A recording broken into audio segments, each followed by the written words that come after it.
श्री सीताराम यादव के बारे में प्रोफेसर उदय प्रताप सिंह के विचार इस कोई नहीं वीडियो कोई सर। जैसा कि हम लोग अभी एक सीताराम सेठ का बड़ा कंट्रीब्यूशन रहा। वो एक गांव से निकले, बॉम्बे गए, और चूँकि हम लोग बच्चे थे छोटे छोटे, तो उनको देखते थे, उदाहरण दिया जाता था कि कैसे उन्होंने समाज के लिए आर्थिक क्षेत्र में और एक महानगर में, तो चूँकि वो आपके समकालीन थे, आपसे हो सकता है कि थोड़ा आगे पीछे के रहे होंगे, और हमेशा आपकी चर्चा, आपकी बात आपके साथ हर जगह दिखाई देती थी। तो मैं समझता हूँ कि जो आपका नज़रिया है उनके बारे में, वो ज़रा बताएं। देखिए, सीताराम जी वो लिखते सेठ थे, लेकिन वो यादव थे जी। और उनके बेटे जो अजय हैं, उनसे भी मेरा बहुत अच्छा संपर्क है। मैं चौधरी हरमोहन सिंह जी के साथ उनके बम्बई वाले मकान में कई बार गया और उनसे मिला है। उनकी सज्जनता तो अपनी जगह थी ही, और बहुत से पैसे वाले लोगों में घमंड होता है, एक बात होती है। और दूसरे जो पैसे वाले लोग होते हैं, वो अपने ऊपर खर्च करने को खर्च मानते हैं और दूसरे के ऊपर खर्च करने को फिजूल खर्ची मानते हैं। उनका बिल्कुल उल्टा मामला था। उन्होंने जो धन कमाया भी और परहित में लगाया भी हैं। 4 दिन की ज़िंदगी खुद को जिए तो क्या जिए, बात तो तब है कि जब मर जाएं औरों के लिए। तो उन्होंने सब, और यही मैं कहा करता हूँ कि आदमी का शक्ल कैसी थी, सूरत कैसी थी, मकान कैसा था, ये याद नहीं रखा जाएगा। आदमी का मूल्यांकन होगा उसने समाज को क्या दिया। तो मेरी एक कविता में मैं लिखा, जितना तुम दोगे समय उतना संजोएगा तुम्हें, पूरे उपवन में पवन कंधों पर ढोएगा तुम्हें, चांदनी अपने दुशाले में सुलाएगी तुम्हें, ओस मुक्ताहार सोते में पहनाएगी तुम्हें, धूप अपनी उंगलियों से गुदगुदाएगी तुम्हें, तितलियों की रेशमी सेहरन जगाएगी तुम्हें, और टूटे मन वाले कलेजे से लगाएंगे तुम्हें, और मंदिरों के देवता सिर पर चढ़ाएंगे तुम्हें। तो जो कुछ किसी समाज के काम जो नहीं आता, उसका बड़ा होना क्या है? बड़ा हुआ तो क्या हुआ, जैसे पेड़ खजूर, पक्षी को छाया नहीं, फल लागे अद्दूर। तो सीताराम जी से जब भी मैं संपर्क में आया, तो अगर उनसे 1 घंटे बात हुई है तो उसमें से 45 मिनट तो उन्होंने परहित की बात की है। हमने कैसे शिक्षा का विकास में क्या कैसे पढ़ाया लोगों को, कैसे स्कूल संस्थाएं बनाई, और तो ये उनका बड़प्पन था।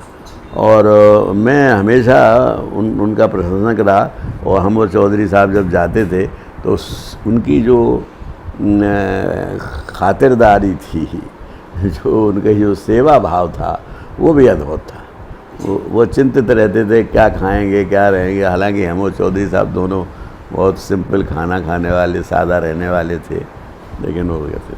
तो हम आज उनको अपनी श्रद्धांजलि देते हैं और उनके परिवार की खुशहाली के लिए भगवान से प्रार्थना करते हैं, और आपका बहुत धन्यवाद देते हैं कि आपने एक बड़ी मधुर स्मृति को याद दिलाया। एक बात और कि नेताजी, अभी मैं उनका चूँकि वो काम कर रहा हूँ, बहुत सारे एल्बम के फोटोग्राफ ले रहा हूँ और देख रहा हूँ, तो देखा कि नेताजी बहुत बार उनके घर पे गए।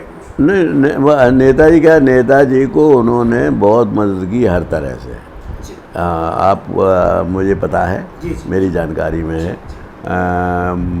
अपने जो उनका जो प्रभाव का था यूपी के उसमें, वो उससे भी की और आर्थिक भी मदद की, सब तरह की मदद की, ये मुझे पता है। और दूसरे एक कोई मैं दस्तावेज भी देख रहा था, पुराने दस्तावेज कहीं छपा था, तो वो पार्टी के लिए भी, वो पहले तो कांग्रेस में थे, लेकिन जब नेताजी अपनी नई पार्टी बनाए तो नेताजी ने उन्हें अपनी पार्टी में भी संरक्षक में रखा था। नहीं, हाँ, ये भी रखा, और उनकी ही प्रेरणा से अजय ने भी फिर बाद में राजनीति में आए, तो उनको महाराष्ट्र में वो पार्टी की जिम्मेदारी भी दी। और अजय जी को तो एक बार नेताजी ने अपने टाइम पे टिकट भी दिया था पार्लियामेंट में। जी। लेकिन वो चूँकि छोटी छोटी पॉलिटिक्स और वो सब चीज़ें, हाँ, वो अलग बात है, लेकिन वो उस परिवार का बड़ा योगदान है। जी। तो एक और उनका सर था, एक अभी मैं पिछले ही दिनों मुखलिस साहब से भी चर्चा कर रहा था। उन्होंने एक गढ़वा घाट के एक संत थे, बेसिकली थे तो वो भी यादव थे अब, और बॉम्बे में भी उनकी संस्था को उन्होंने बढ़ा दिया। एक वहाँ भी उसका पीठ बनाया है। वो बिल्कुल जो कबीर का कॉन्सेप्ट था, अभी मैं होके आया बनारस में, उस पार है रामनगर साइड में गढ़वा घाट, तो बिल्कुल कबीर वाला, कोई मूर्ति नहीं, कोई इस तरह का पाखंड नहीं, बल्कि आम आदमी वहाँ जाता है, उसको बाकायदा वो बढ़िया उत्सव के दिन भोजन कराते हैं, फिर प्रसाद देते हैं। मतलब वो प्रसाद नहीं ले जाता, वो फूल पत्तियाँ ले जाता है। जैसे ये जो अंतिम समय में वो उसकी तरफ चले गए थे, उस गढ़वा घाट के पूरे उस मिशन की तरफ, तो उसके बारे में नहीं, मुझे इसकी जानकारी नहीं है, लेकिन मैं ये जानता हूँ कि ये जो कबीर की विचारधारा है, इस पर चलने वाले लोग वही समाज का कल्याण करेंगे। कबीर ने क्या किया कि उसने सबसे पहले तो हिंदू मुसलमान सबको उसने ये कहा कि जो एक दूसरे की बुराई करने से कुछ नहीं होगा। हमारा बड़ा दुर्भाग्य ये है कि हमको बचपन में ये पढ़ाया जाता है, आप खुद प्रोफेसर रहे हैं, हमें बचपन में पढ़ाया जाता है सूर सूर तुलसी शशि उड़गन केशव दास और अब के कवि खद्योत सम झांता करत प्रकाश। अब कबीर का कोई नाम नहीं लेता, जबकि तुलसीदास और सूरदास दोनों से कबीर सीनियर थे, उम्र में भी वो बल्कि 100 साल पहले हुए होंगे। कबीर 1300-1400 के आसपास हुए, ये लोग हुए अकबर के ज़माने में 1600, तो करीब 150 साल 200 साल। और जायसी, अगर जायसी का पद्मावत ने लिखा जाता तो क्षमा करिए कि रामचरितमानस की जो रूपरेखा है वो नहीं बन पाती है। वो बिल्कुल पद्मावत के ही अनुरूप उन्होंने, वही भाषा है, वही छंद है, वही चौपाई है, वही दोहे हैं, वही सोरठे हैं।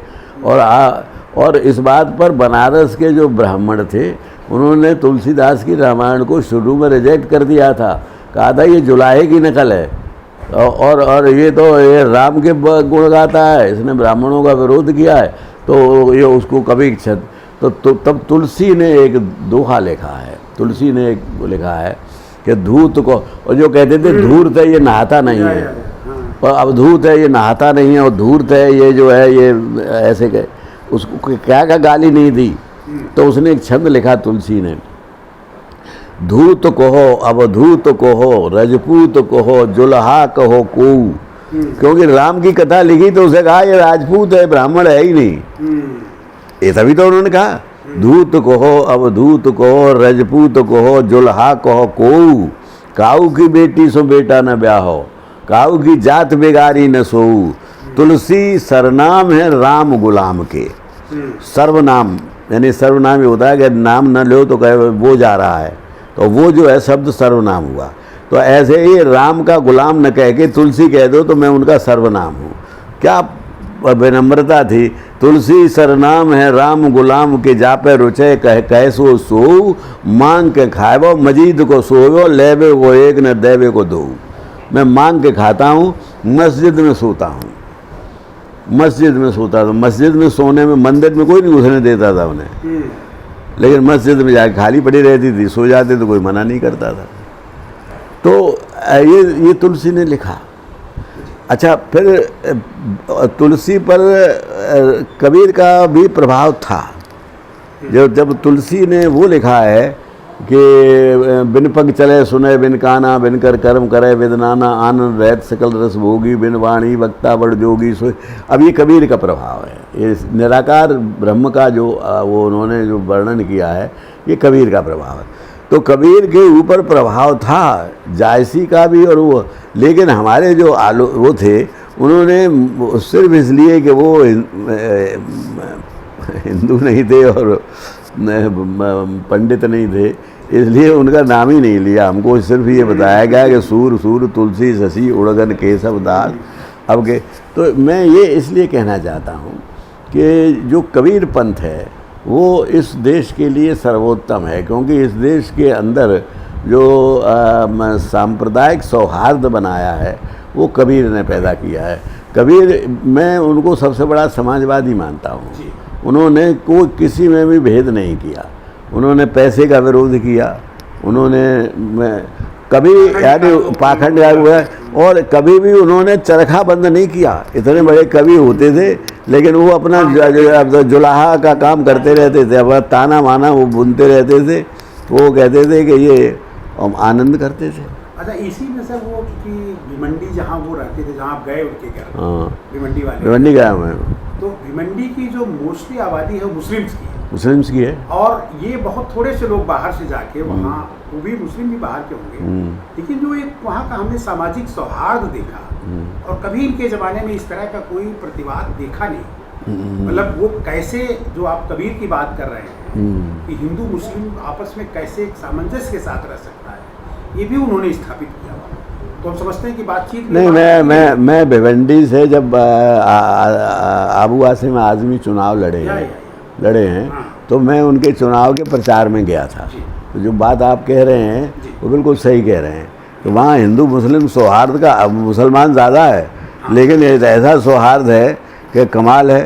और शायद वो उसका उस सौहार्द में ये जो मुझे महाराज का आप जिक्र कर रहे हैं, वो उनका भी बड़ा योगदान है। और अजय जी भी उस चीज़ को मेंटेन कर रहे थे। अभी काफ़ी उनका जो इस समय लोगों का है। ठीक, चलिए उनको श्रद्धांजलि। चलिए, बहुत अच्छी सर बात हुई, और ये मैं जिम्मेदारी अजय जी ने दी थी, उनको भी आना था, लेकिन एक वो व्यक्तिगत काम से बड़ौदा चले गए। चलिए, कोई बात नहीं। तो हमने कहा कि चलिए मैं तो कर ही दूँगा। अच्छा, धन्यवाद सर।